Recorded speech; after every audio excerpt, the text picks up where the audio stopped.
little feedback.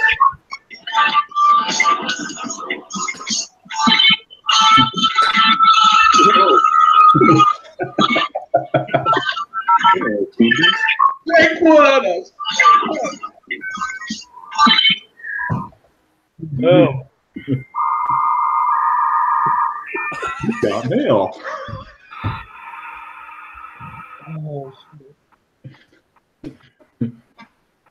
Welcome to our first ISTR live meeting. Podcast. Oh yeah, Podcast. welcome to new technology. No, this is old technology. I'll just drink another beer. Fuck it. Oh, I don't drink beer. You're not even drinking beer. Got the Morgan. Yeah, this is ISTR Unplugged. Don't mind. Live and uncut. This is ISTR unprepared. ISTR dial-up.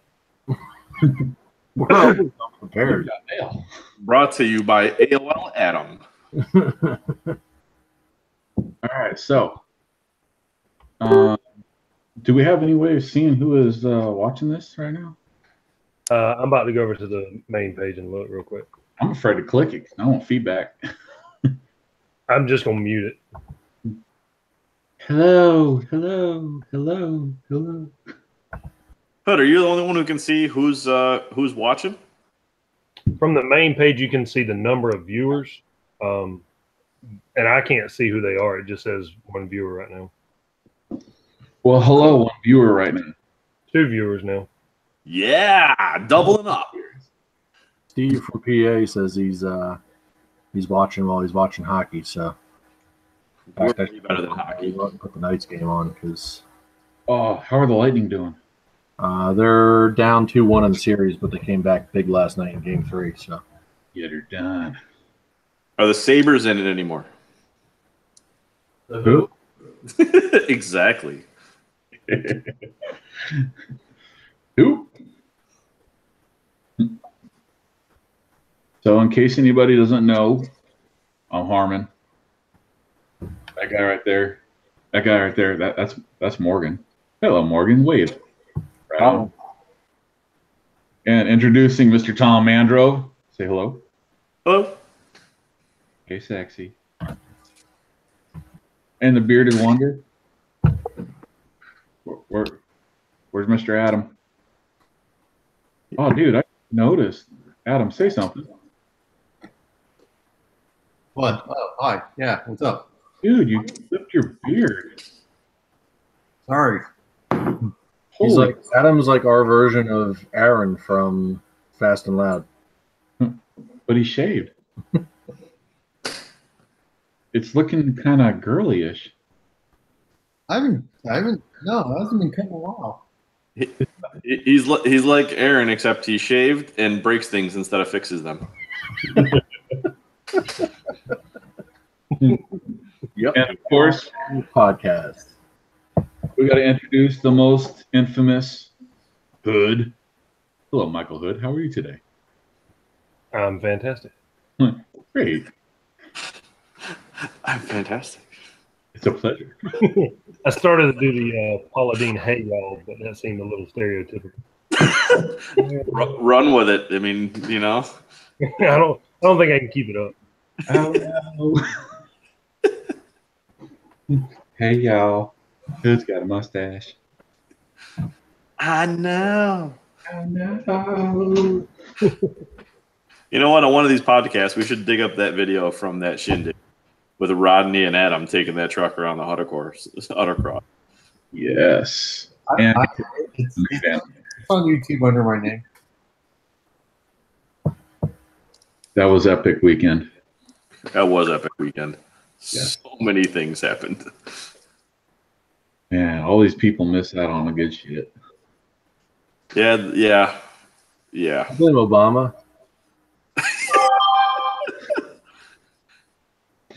I'm going to blame global warming.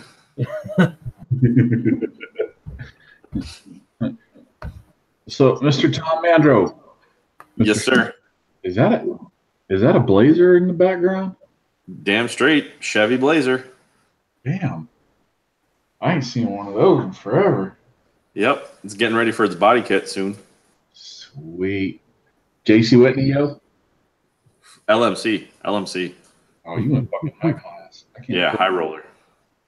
I can't afford That it. good shit that don't fit. LMC. I'm still off the Sears and Roebuck Kellogg. So, actually, on topic, did you guys see the Donut Media video about the Chevy Blazer? I saw it. I have not listened to it completely. When I did see it, I didn't have the time to actually sit down and watch the whole thing. But Oh, the life of the Blazer and how it like Yep. progressed through the years. Yeah, I watched that shit. It was Yeah, pretty. Donut Media. I mean, I sent them a message a little while ago if they'll do one on a Cyclone Typhoon, and then somebody sent me that link. They're like, "Yo, they talk about Typhoon." So can we throw links and stuff up on these? We should be able to do that, right? Somewhere. But the guy's hilarious. They do all kinds of different car reviews and stuff for those of you who haven't seen it. But he did one on the history of the Blazer and how they started and how they made the two-door, and and then has a little excerpt on the Typhoon, which is pretty cool. He does call them Chevy Typhoons and 91 to 93, but it was in there. So I mean, what more can we ask for these days? We got a cameo. Yeah. So I'm totally going to send him a message to say, hey, we're going to correct some information. By the way, you should do it on the Cyclone and Typhoon. But he totally said that it beat out a Lambo, so I'm happy. Ferrari. Beat the Ferrari. All right, yeah. Sorry, I've been drinking.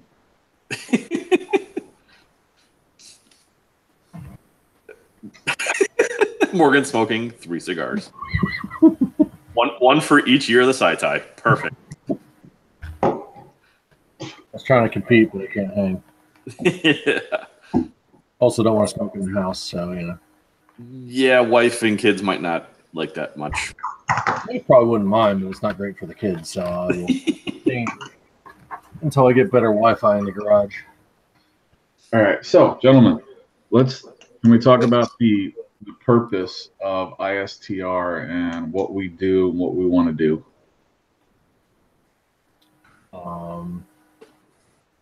Well, what we want to do is make people more aware of the trucks and give them the notoriety that they deserve, and instead of, basically correcting a lot of the false information that's out there too. That was one of the biggest things that got us started on it, was to correct all the wrongs that are floating out there in the internet and rumor mill, as far as Corvette engines and Grand Am engines and They didn't come with LT motors? these things over the years, and that was a biggest, or one of the biggest focal points. The other is to obviously preserve and possibly answer the question of how many of these things are actually still left out there, which will inversely give some possible boost to the value of these trucks. Obviously, the numbers of how many were made, we find out that there's only a couple thousand of them left versus many were made. That makes things a lot more valuable. So that's part of what we started it for, was to try and come up with some way of solidifying those questions, answers, and just general overall well-being of these trucks in general. And the most important part is compiling information that has been lost for damn near a decade and putting it all in one place so that people can actually find it, compare and look and see. The best, like the majority of all the information that people have never seen before. It's crazy.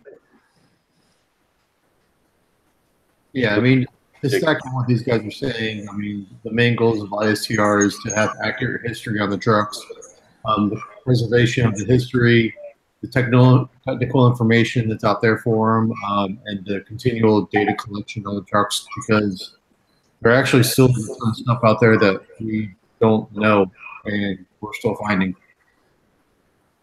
Yeah, there's unrecorded trucks getting posted all the time now, with as big as social media has become, and everybody's got a cell phone, and everybody sees trucks or stumbles upon one. It's it'd be, it's silly for us not to take advantage and record, ones that have been spotted. We just need the help of people who spot these trucks to at least try and get some sort of information, whether they see one in the parking lot, instead of taking a picture from 500 yards away and posting it on the internet, like, look what I saw, drive over to it and maybe snap a picture of the VIN if they don't want to share it publicly for fear of, whatever, share it privately so we can at least record that the truck still exists, and, that it's, kind of what its current condition is and whatever else, what state it's in, physical state, whether it's in Florida or Oklahoma or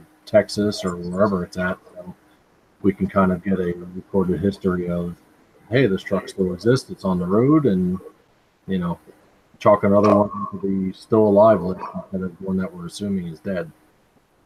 So, but we can't do that on our own for sure. So that does require the entire community's help and effort to answer the question of them if you're still around.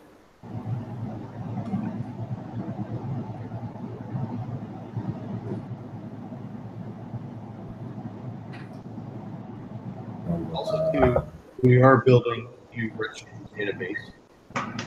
Yes. Currently being worked on right now by one of our own, Introductory. Currently have a database right now that's an office point, but full dated, and we're working with cars to have a way to title, personal truck, hold it, or like that, to put them in the new registry, take the name.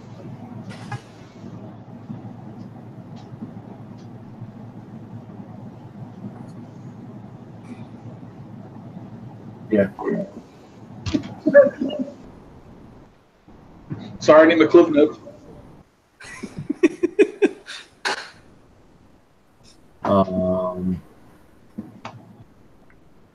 All right, so it's a little bit of what ISTR is about. Probably most of the people that are potentially watching this right now kind of knows sign language.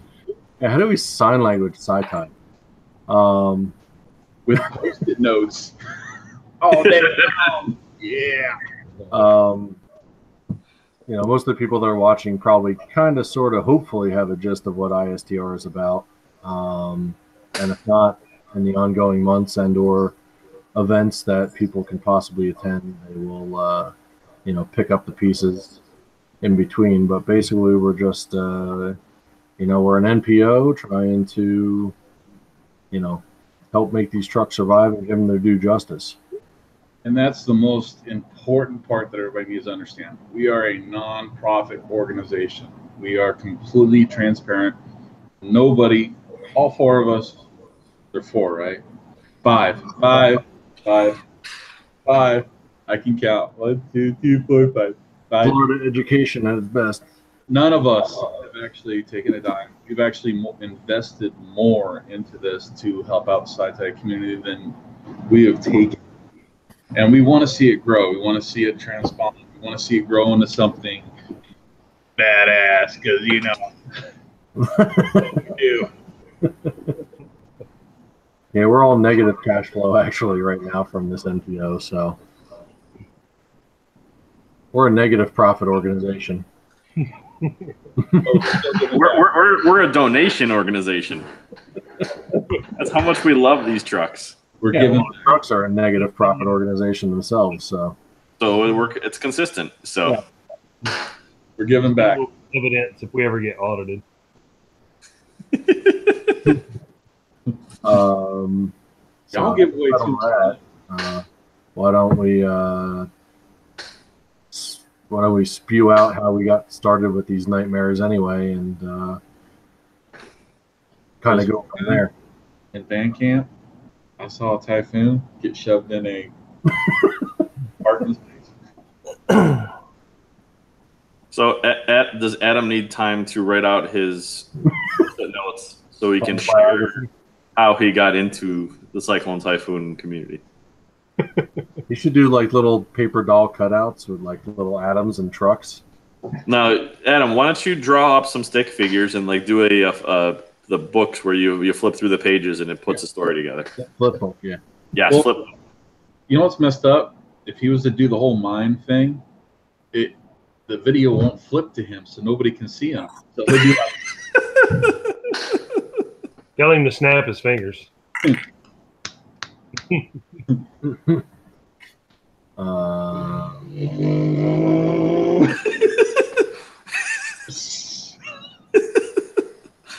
Adam's first Syclone. I will say this: I may have the coolest getting started story, so I may want to wait till last. Okay. Do we want to? Yes, Adam. Yes. land far, far away. Is Adam the longest tenured owner in here? Hood, Yeah. Adam, he still owns the original truck he bought, right? I Really? do. Yeah. You do too? November of '98 is when I bought mine. I'm still earlier, July July of '98. July 5th, Uh, 1998. Harmon, when did you buy your first one? 2002. all right. You might be the noob then. I'm the newbie. I didn't buy my first one till 2001 or 2002. I'm right there. I can't remember. It was Wow. like I 2000. remember mine to the day. It was an easy date to remember. It was June 1st of 2000. So I remember the route. I remember where it was and everything, but I don't remember the exact day. I don't even remember who I bought mine from. It was in Chicago somewhere. I flew up there and drove home. I still have the business card from the guy that I bought mine off of. So do I. I got the folder, but I can't remember the day. But that was like 30 trucks ago. Say something, man. You know what? We might be late to the party, Harmon, but between the two of us, we've owned. I think between the two of us, have we owned 100 trucks? Damn near possible. It might be because I have over 20 right now. Yeah. I've owned 5. I've only had 7. Well, collectively, we've probably had 100. I'm the low man there. I've had 4, but I had a '92 Cyclone, so that accounts for 2. That counts for a Syclone. I don't know that Sonoma GT that Adam bought. I don't know if that was a complete truck or not. It was. when he bought it, it was. I Yeah. got a little bit of rust. I have the console from that Sonoma GT. Light bit of rust. Uh, I got a scar from it. I had to get a tetanus shot. I got tetanus from it as well. So So Hood's gonna go last. Who wants to go first? I can go first if you want. I mean, it can be a long story or it can be a short story depending on how we want it.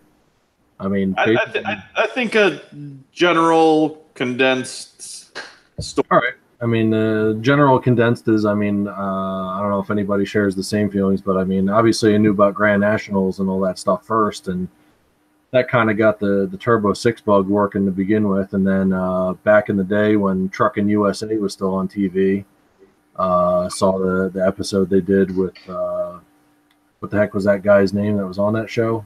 Ed something. They went to the factory and they showed the production of the 92 that was in the video, and they took it on the track. And unbeknownst to me at the time, I remembered, right around the same time when I was a kid, that there was somebody in my town that had one. I didn't know what it was at the time. I remembered years later riding past it on my bicycle that it was a white Typhoon. And it had your typical 90s teal and pink stripes down the, pinstripes down where the body line is. And, but after watching that video, then, that was kind of one of the things I was looking for. I was still looking for GNs, but at the time, I couldn't find a decent one. And then started on the Typhoons. And after looking at 3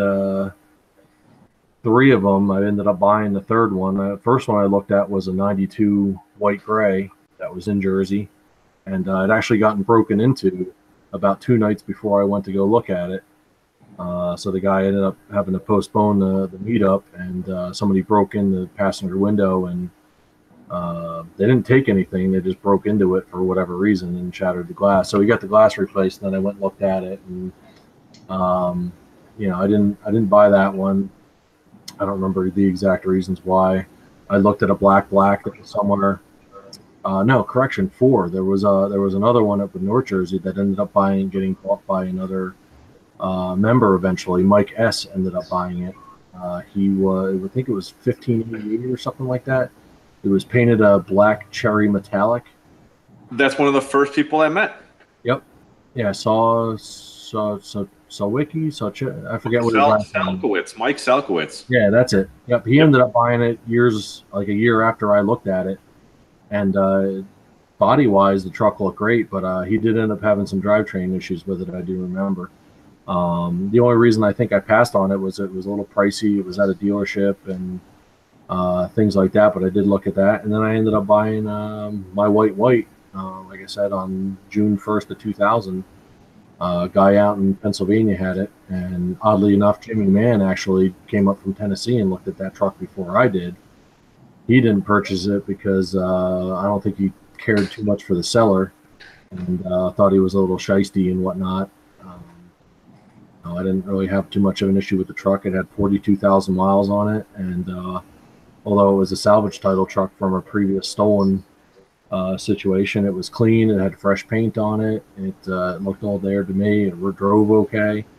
I had it checked out by another mechanic that I knew that was just on the other side of the river, and about a week after I looked at it, we made the deal on the first, and I think I trailered it home with my buddy's trailer, and that was it. So that was the first one I bought, and then the rest is history. Ended up, buying 5 more later on.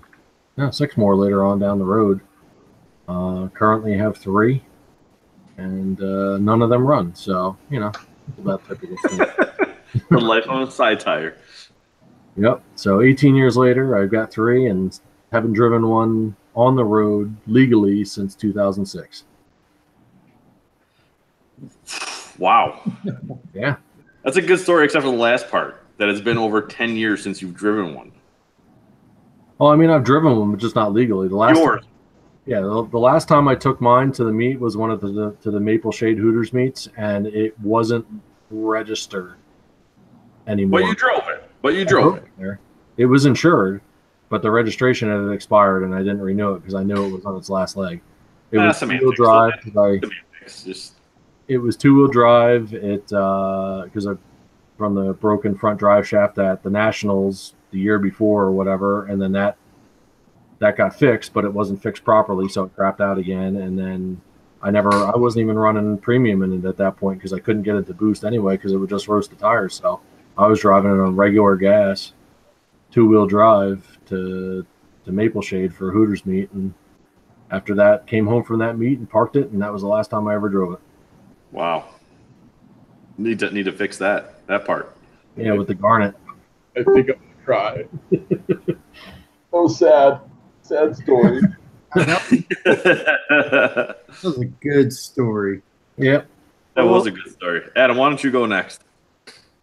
Okay. I need a tissue. I mean, I've always liked. I owned a '89 S10, and funny enough, how I got into cyclones and typhoons because I surf. They did a blurb in Surfing Magazine really quickly on the Typhoon, just because Typhoon, surfing, hurricanes, waves. So they did a quick blurb on the Typhoon, and I was like, cool. I went off through school, into cars and all that kind of stuff, and finally, rolling around my '89 S10, in '97-ish, I started taking real interest in the Cyclone Typhoon and started doing a lot of research on them, and kind of found the niche mailing list, the old school mailing list on sci-tie.org, and started reading a lot, started doing a lot of questions, and as much information as I could cram into my stupid head at the moment. And I don't know exactly how, but I graduated high school in '97, and somehow I convinced my parents that I wanted to buy a Syclone and to lend me the $20,000 to do it. And they agreed. So I actually found one at a dealership that was close by after searching the newspapers, classifieds, and all that kind of stuff. And I went to the dealership as an 18-year-old kid, and the dealership kind of laughed at me, and they were like, "Yeah, this kid isn't serious." I'm like, "No, I'm coming back with my parents, and I'm buying this truck." And they're like, "Yeah." By the time I got back to the dealership, someone else was there already signing on the truck. And the dealership was like, "Holy shit, this kid was serious." I was already pissed off because they basically sold the truck out from under me, as I thought. But ended up finding another one not too far down the road again. It was a pristine 14,000-mile truck, all stock. And the truck had actually been sold and was on a boat to, oh man, like St. Thomas or something like that, or Jamaica. And something happened in the sale and it didn't go through, so it was on its way back. So when the truck came back, I went over to the guy's house with my parents.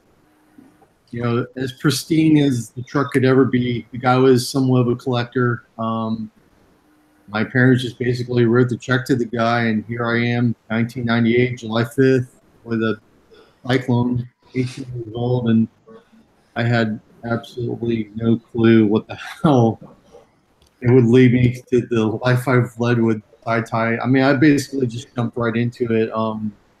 You know, started helping with the events. Old school Chris Pearson, for anyone that knows him. You know, I got friends with all the Florida guys. We did nationals when I was still in Kansas City. I went to my first nationals in '99. In 2000, I actually coordinated the nationals. And then, you know, from then on, it was just like any tie meet I went to, whether it be Florida or out of state or whatever I could attend. Kind of fast forward, I mean, I just kind of kept in it, and then finally, you know, growing up a little bit, I finally found a Typhoon, a Royal Blue, and bought it, and that was 2012. I acquired that. You know, I went to nationals, picked that truck up, enjoyed it for a few years, and I, like a moron, sold it. And I acquired a '93 white gray, which was a really good truck, but you know, life comes into play, and I decided to sell it so I could buy another house, and sold that. And then I acquired a 1992 Typhoon, which was stupid because no one likes 1992 Typhoons, but hey, it was a good deal. Oh, okay. I do. So Tom likes 1992 Typhoons. He's like basically the 1%er. I like all of them. True. And then that didn't work out. That truck was actually supposed to be my wife's. She wasn't really a fan of 92s. She hates 92s. So Love your wife. yeah. Sold that truck. And then, you know, I acquired a Sonoma GT that kind of really didn't run. It kind of ran. It didn't. Had a shit box. little bit of rust on it. That I ended up deciding that the truck was too far gone, parted it out, and then that's when I handed the carcass over to Harmon to completely clean out, and then he kind of took it to its grave. But yeah, I mean, basically for the past 20 years, I've been neck deep into side tie, be it form stuff, graphic stuff, fixing trucks, doing whatever side tie truck related, and then all these other guys that are in the window screens that, you know, I've met, you know, awesome friends over the years, and yeah, it's been a good time. Cool. Yeah. So from '98, and you've had three. Four. Syclone, the 293s, the 192, and the Sonoma GT. 5. Where did I miscount? I only saw it. Well, okay, 5. Yeah. So I've owned all the sport machines. That was the goal. Go. So it's either me or you, Harmon. Who's going? Where am I going? Tell your story. Oh. How'd you get in the side tie game? I was in high school, and I was banging this chick. No, wait, wrong. What? Wrong car. Wrong story. No, Not a first, third- all right. I was in high school, and one of my best friend actually traded in his Supra and got a Syclone in '93, and we beat the living shit out of that truck. Prop shaft came up through the tunnel housing, smashed the transmission in a million pieces. We rebuilt it like 3 times. It was quite epic. Loved that truck. There was pretty much nothing in town to keep up in Kentucky. It was great. So graduated, to college, failed, go Bulls, travel the country, pretty much dirt poor. I was like, you know what? One of these days I'm gonna own this son of a bitch. And then I got married. Well, actually, I think I got pregnant first, and then got married. Yeah, the pregnant part happened first. You got pregnant? Dude, it was a long night. It was messed up, man. So, I'm like, It was like one of those Bill Cosby kind of nights, or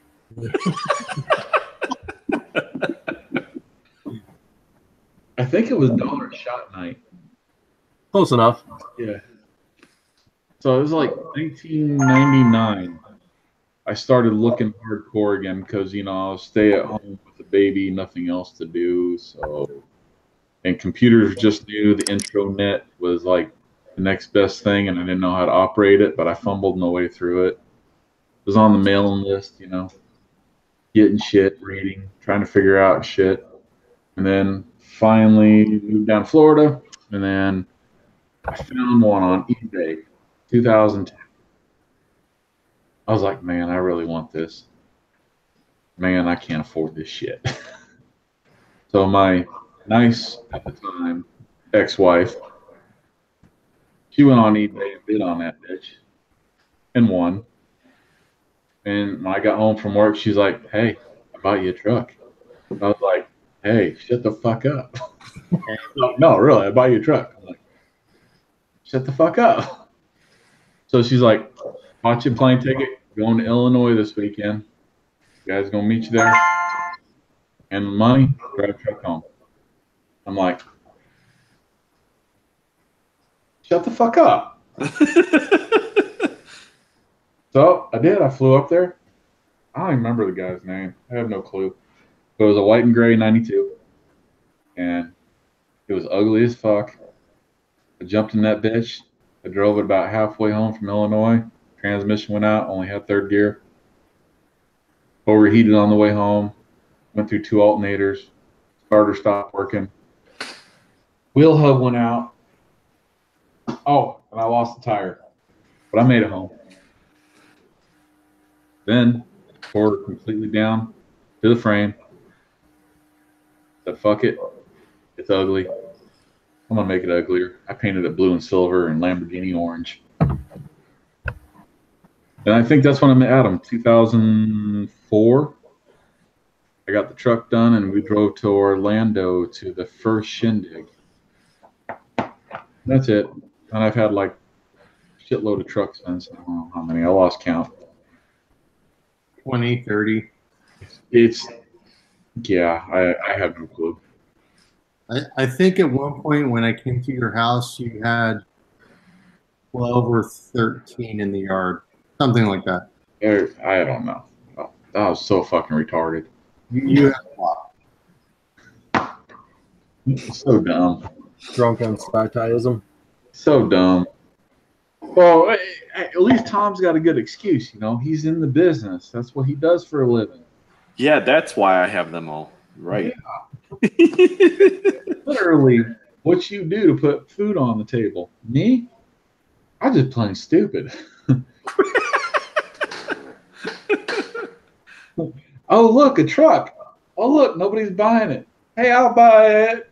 You dumbass. All right, lesson learned. Quality better than quantity. Right? And now you got 2. Oh, yeah. No, I have 3. You do have 3. I forgot about the third one. I have 3. Yes, sir. I own 2 Cyclones and 193 Royal Blue Typhoon. You're done. Nice. So it's my turn. Good. I'm tired of talking. You just shit yourself. It was a cold and stormy night.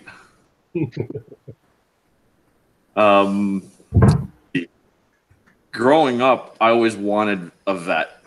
When I was like 13, 14 years old, or even younger, I had subscriptions to Vet Magazine, knew all the specs, all that stuff, but always was aware of the other cars, you know, Syclone, Typhoon, knew what they were, Grand Nationals, Vipers, all that stuff. And then kind of fell off the radar. Nobody I knew had one. But when I'd see one at a show or at an event, I knew what it was. And fast forward through high school, had and then college, and then got out and thought it'd be a good idea to buy a Corvette. And I bought. Well, actually, let me go back. When I was younger, one of my a friend of mine, we played soccer together. His dad was an attorney for GM, and he's like, we were talking about Corvettes, and he's like, well, they make a truck that's faster. I'm like, no way. And he's like, yeah, the Typhoon. I was like, wait. So then I did a whole bunch of research, and it was always kind of somewhere in my head. Fast forward about 10 years, I buy a Vet C5. They were only a couple years old. I was young and stupid and bought an expensive car and daily drove it. Loved the car. And I live in New York. Can't drive a Corvette in the wintertime. So I had a winter beater and then had kept it for the following summer. So this is like 2002. The weather's starting to break, and I'm like, I got to get rid of this car because I'm going to be in the same predicament. And now I'm used to driving this nice, quick car. I need something kind of the same, you know? So I was looking at Blazers and Denali's and shit on eBay. And I was like, wait a second.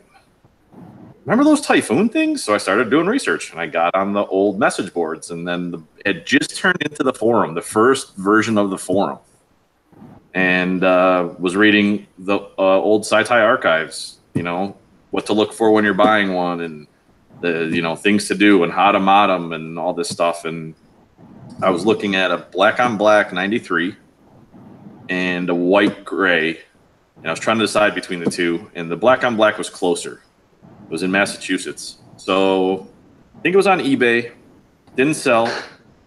Called the guy up, said, I'd like to come take a look at it. And I printed out the buyer's guide from the archives so I could go through and make sure I knew what I was getting.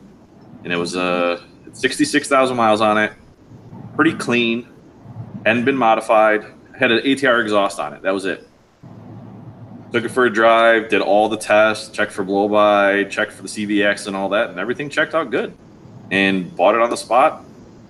You know, drove out with a buddy of mine, threw a dealer plate on it that he had brought, drove it home, and that was June of 2002, and that was Typhoon number 0100. And the night I brought it home, I was driving with my girlfriend, and she fell in love with it, and a C5 Corvette pulls up next to me. He's like, that thing's awesome. Where did you find it? And I'm looking at him like, I just sold one of those to get this. And he was like, that was a great choice. And it like made my day. And that's what started it. And I daily drove that one for like 3 years and just kept it maintained. And actually, after I bought it, the Chicago Nationals was the month after. That was the first big meet. I drove it out there and met a bunch of you guys back then. And that was the first truck I bought. And then sold that, bought a Syclone because I thought I'd wanted one of those instead, and then sold that and bought another Typhoon, and then bought more Cyclones and more Typhoons and more Cyclones and more Typhoons, and then thought, hey, I like these things. I got a lot of parts. I should do this for a living. And started Sport Machines in 2010. And there you are. What's that? There you are now. And here I am now. And you know what? And when I bought the first one, the first owner I met was Damian Barnhart. He was the closest to me, and we're still friends to this day. And we always used to say, man, it'd be really cool to have just like a bunch of them and different kinds and different builds. And yeah, here it is, 16 years later. And I own like 20 something trucks. Love you, Damien. You need a big hug right now. What's that? Damien needs a big hug. Come Yes, here. he does. Bring it in, Damien. Bring it in. I've noticed a theme throughout all of our stories. Every single one of us has mentioned young and stupid. Now I'm old and stupid. I mentioned that I was young. I have a lot more trucks. So that's my story, and still love the stupid things. Now And we're older with more money and dump stupid money into it. yes, and still daily driving one. Yeah. Yeah, I just buy parts and they all just get stacked up in my basement for one day that I'll actually touch one of them again. Now I make parts and then put them on them. I've got a basement full of parts. I could probably build like another complete truck and then like a whole drivetrain for another truck for the parts that are in my basement. Yeah, we're not going to get into the parts stuff. Yeah. All right. Too many. We gotta hear about how Hood bought a truck from a Klan meeting. And You know how old trucks are sold in Georgia? Yeah, exactly. No, mine. I was probably, I don't know, 12 or 13, and there was a ad in a magazine. Truck? At 13? Yeah, I bought one at 12. No, I was probably 12 or 13. There was an ad in a magazine for one, and I showed my uncle, and I was like, "This is the baddest pickup truck on the planet. It's faster than a Ferrari, all this kind of stuff." And he needed to kind of like see it to believe it. There was a Bill Hurd dealership not far from us, and Bill Hurd was like, I think at one time they were the largest GM dealer in the world, covering like 6 states and something like that, like hundreds of dealerships and stuff. So anyway, We have been here in Florida. yeah, they're everywhere, or they were. They went bankrupt, but anyway, so he went and got one and brought it, drove it. I was too young; I didn't ride in it. But anyway, he drove it and was like, "Yeah, it's pretty cool, whatever, all this kind of stuff." Forgot about it, didn't really think anything more about it, and then I guess like 97 or somewhere around in there. Y'all remember those old? I think it was International Masters Publishing made like the little trifold things of like hot cars. Like, I think they were called hot haulers. Yeah. They had like a Cyclone and a Typhoon. It was like a 3-ring binder thing. Yep. Anyway, my brother had gotten a whole bunch of those, and I was looking through it and had the Cyclone. I was like, "That's the truck. I remember that truck." All that kind of stuff. Anyway, I got to looking it up and kind of fell back in love with them. And yeah, it was 97 because then I went on the mailing list, did all that kind of stuff.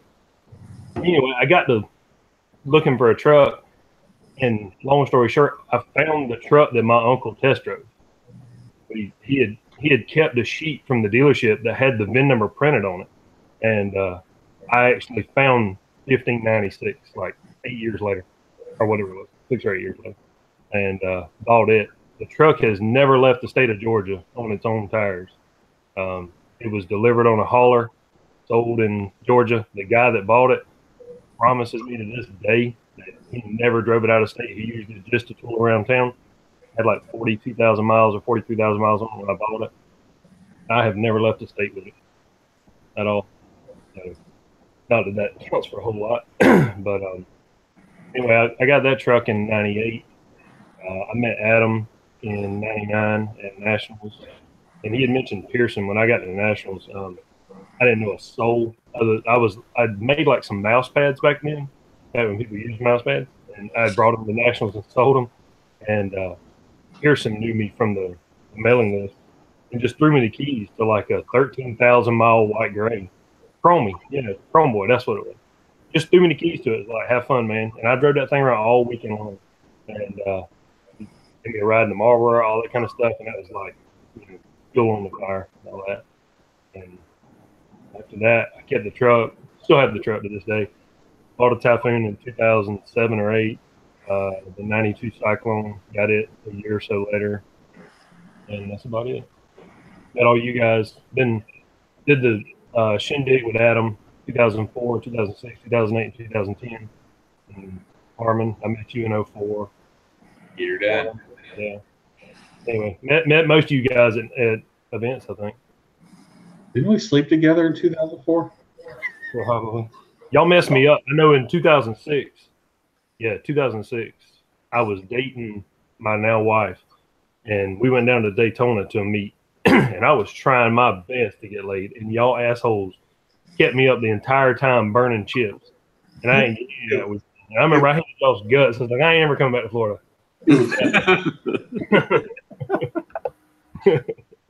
I think at the time too, Pope was trying to hook up with somebody too. I think. Yeah, he had brought some blonde girl down, and I think he was still trying to hook up with other people down there. But that was good. Every meet I've had has been a good meet. Oh my God.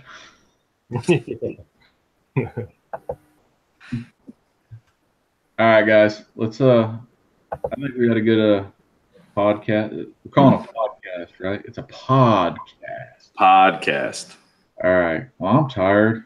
Well, that was a good initial podcast in the history of where we all got into this crazy sci world. And I gotta go do something very important. I can't necessarily say, but y'all know. You gotta go to church.